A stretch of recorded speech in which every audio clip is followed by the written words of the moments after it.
Đi ra trước luôn. Dưới ra sau lưng kìa.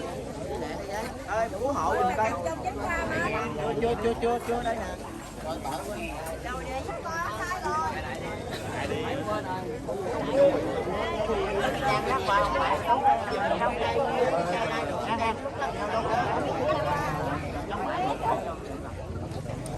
Huyền lên miếng cho tấm băng đạo lên miếng ơi.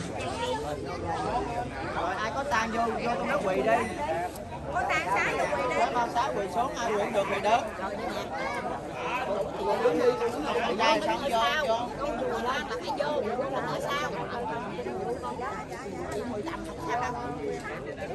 Rồi 636 quỳ xuống đi.